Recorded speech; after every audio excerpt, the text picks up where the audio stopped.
Assalamualaikum warahmatullahi wabarakatuh. Perkenalkan, kami dari kelompok 2. Di sini kami akan membahas tentang ketepatan dalam mengkaji epidemiologi promosi dan pemasaran. Sebelumnya, izinkan saya untuk memperkenalkan anggota kelompok. Ada saya, Ayu Magdalena, ada Windy Nurdiana, ada Hana Teresia, Angsoka Rahingrat, dan Rifda Nurul. Pembahasan kami kali ini ada terminologi pemasaran dalam program kesehatan, prinsip-prinsip pemasaran dalam pengorganisasian program kesehatan, dan langkah-langkah pemasaran program kesehatan. Yang pertama, terminologi pemasaran dalam program kesehatan. Menurut Kotler, pada tahun 2007, pemasaran adalah kegiatan sosial dan manajerial yang melibatkan beberapa orang atau kelompok masyarakat dalam memperoleh apa yang mereka inginkan dengan memproduksi, menawarkan, dan menukarkan produk yang bernilai kepada pihak lain. Strategi pemasaran adalah alat fundamental yang terencana untuk mewujudkan tujuan industri dengan mengembangkan keunggulan dalam persaingan yang berkelanjutan melalui pasar sasarannya dan program pemasaran yang dilaksanakan untuk melayani pasar sasaran. Nah, tujuan dari strategi pemasaran adalah mengembangkan dan menciptakan peluang pada masa yang akan datang dan mengeksploitasinya. Nah, strategi pemasaran dapat terlaksana apabila tersedianya sarana yang disebut dengan bauran pemasaran atau marketing mix.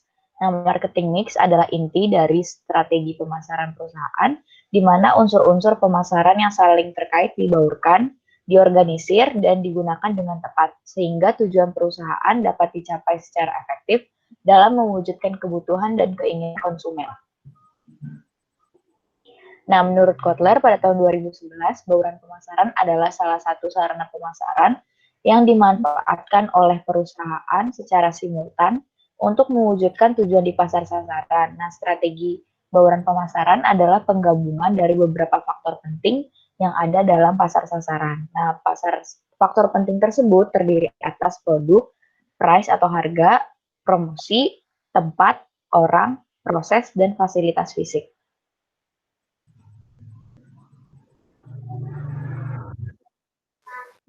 Selanjutnya, faktor penting dalam pasar sasaran yang pertama produk.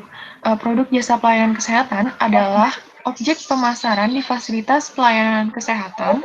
Terjualnya jasa pelayanan yang merupakan produk dari fasilitas pelayanan akan memberikan suatu penghasilan yang digunakan untuk membiayai operasional pelayanan rumah sakit. Lalu yang kedua ada price atau harga. Tarif jasa pelayanan rumah sakit sebaiknya tidak melebihi harga pasaran, karena mengakibatkan konsumen enggan menggunakan produk dari kita. Nah, tarif yang rendah belum tentu merupakan strategi yang baik, karena bisa menimbulkan kerugian bagi rumah sakit. Perlu dilakukan pengamatan harga terlebih dahulu sebelum produk masuk ke dalam pasar. Semakin murah tarif rumah sakit, maka cenderung pasien untuk memilih rumah sakit tersebut akan semakin meningkat.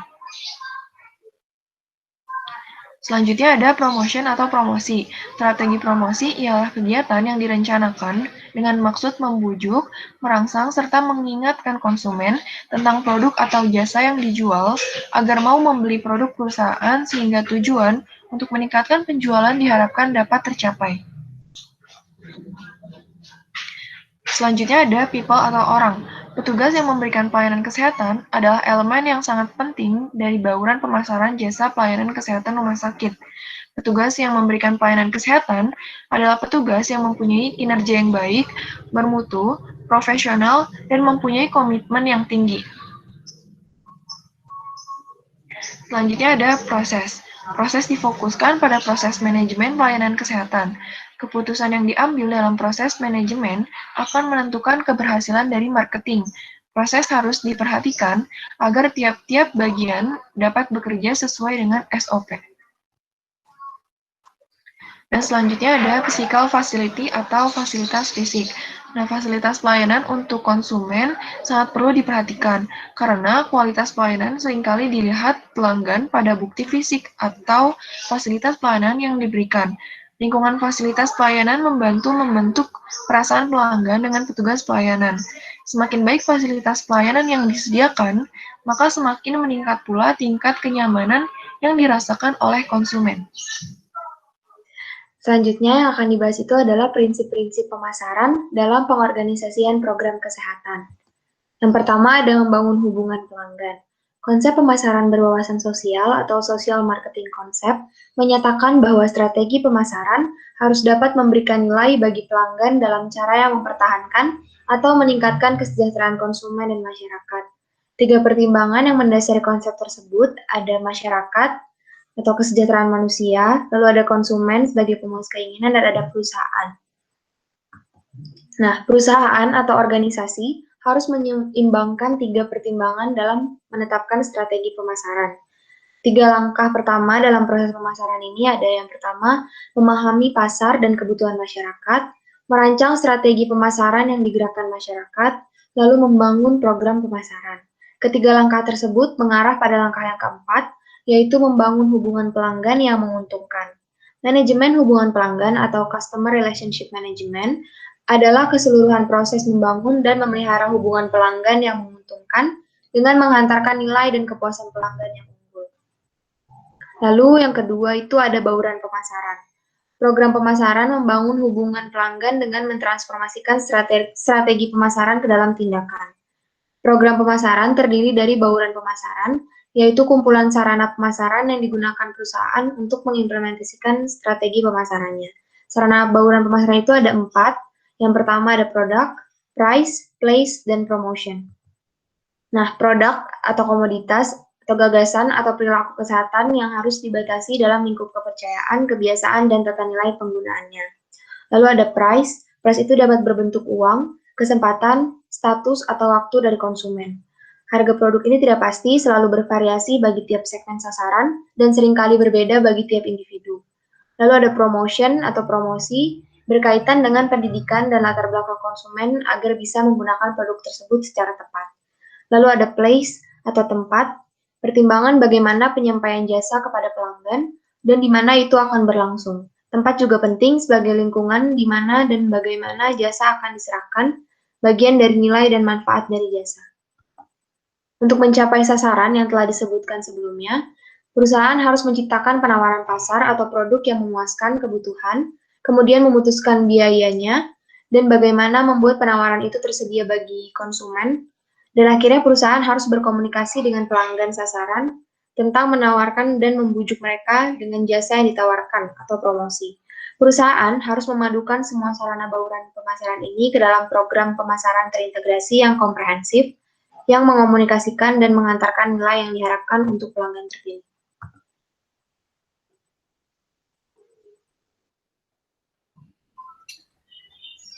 Selanjutnya yaitu langkah-langkah pemasaran program kesehatan.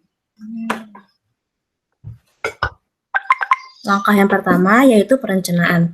Nah, ini ada poin. Yang pertama ada analisis kesehatan, kedua ada riset pengembangan, yang ketiga ada pengembangan strategi, yang keempat ada uji coba bahan dan strategi, dan kelima ada melakukan rencana operasional.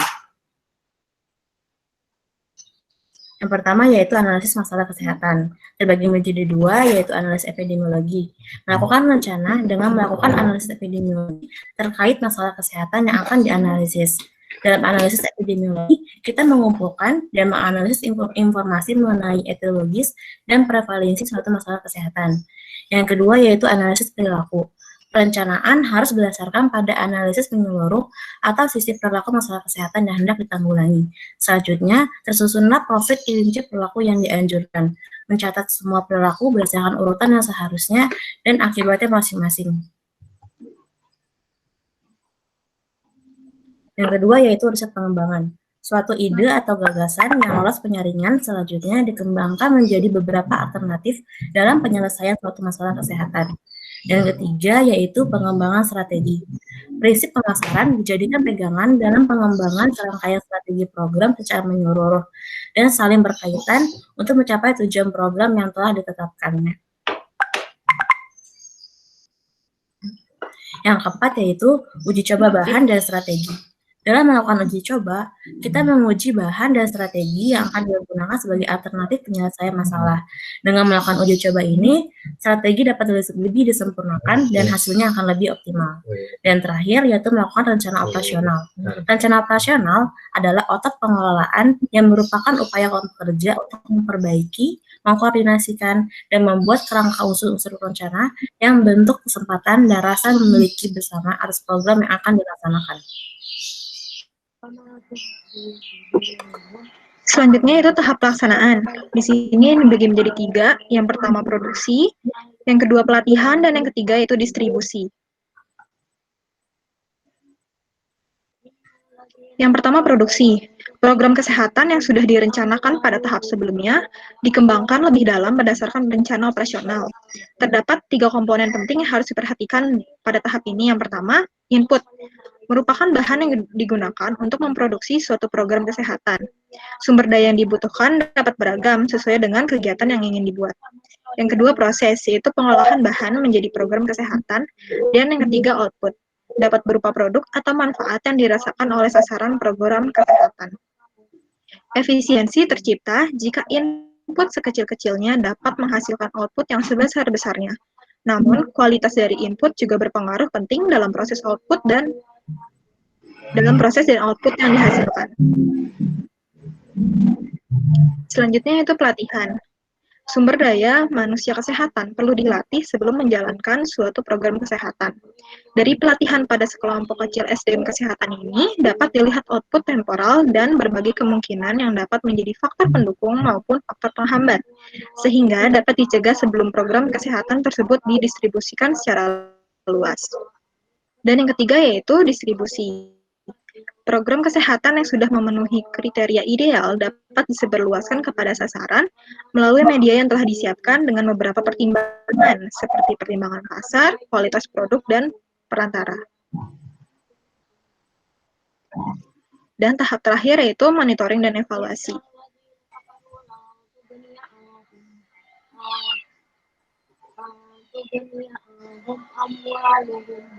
Yang pertama, monitoring.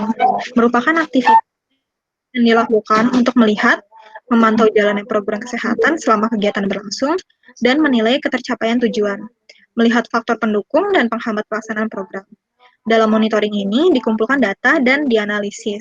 Hasil analisisnya diinterpretasikan dan dimaknai sebagai masukan bagi pimpinan untuk mengadakan perbaikan.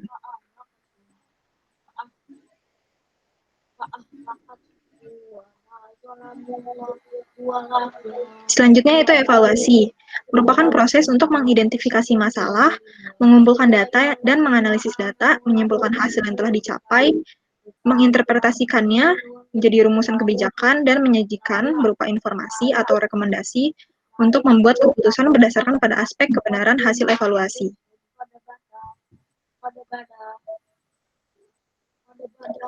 Di sini ada prinsip monitoring dan evaluasi. Yang pertama, berorientasi pada tujuan.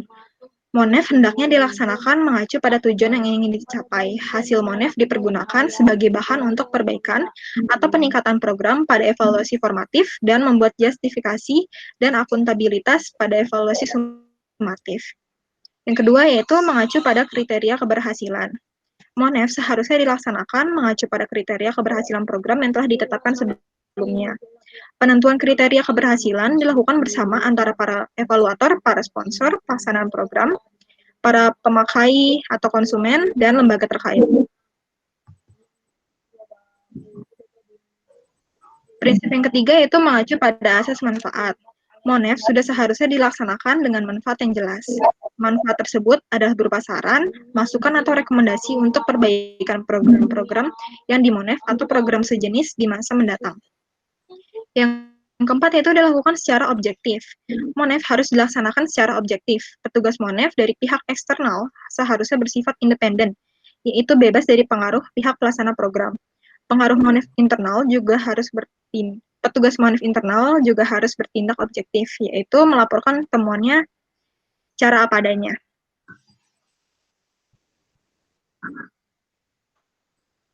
Selanjutnya ada model-model dari MONEF. Yang pertama, Goal Oriented Evaluation Model. yang dicetuskan oleh Tyler. Model evaluasi ini paling awal dikembangkan sejak tahun 1961 dengan memfokuskan pada pencapaian tujuan. Indikator pencapaian tujuan ditunjukkan oleh efektivitas program dan kualitas layanan yang prima. Dalam evaluasi program kesehatan, pengukuran dilakukan terhadap variabel atau indikator kesehatan. Hasil pengukuran dibandingkan dengan tujuan yang telah ditentukan sebelum program dilaksanakan, atau dengan kriteria standar, hasil pengukuran dapat menggambarkan berhasil atau tidaknya suatu program kesehatan. Model kedua yaitu Goal-Free Evaluation Model. Evaluasi yang tidak didasarkan pada tujuan yang ingin dicapai dari program kesehatan. Evaluasi bebas bertujuan atau goal-free evaluation berorientasi pada pihak eksternal, pihak konsumen, stakeholder, dewan kesehatan, dan masyarakat. Yang penting bagi konsumen adalah perilaku bagus yang dapat ditampilkan oleh setiap personal yang mengikuti program. Dalam konteks evaluasi, goal-free bukan berarti bahwa tujuan evaluator buta atau tidak mau tahu tentang tujuan program. Namun, evaluator membatasi diri untuk tidak terlalu fokus pada tujuan agar terhindar dari bias.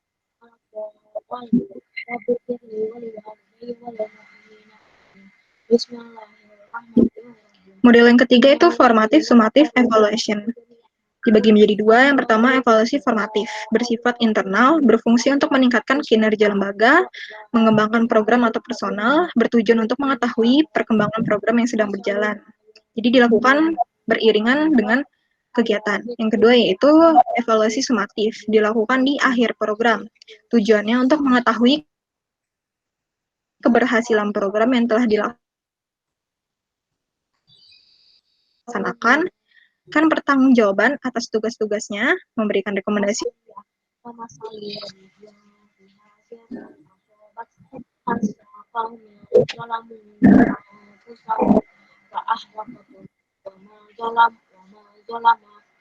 berikut referensi yang kami gunakan.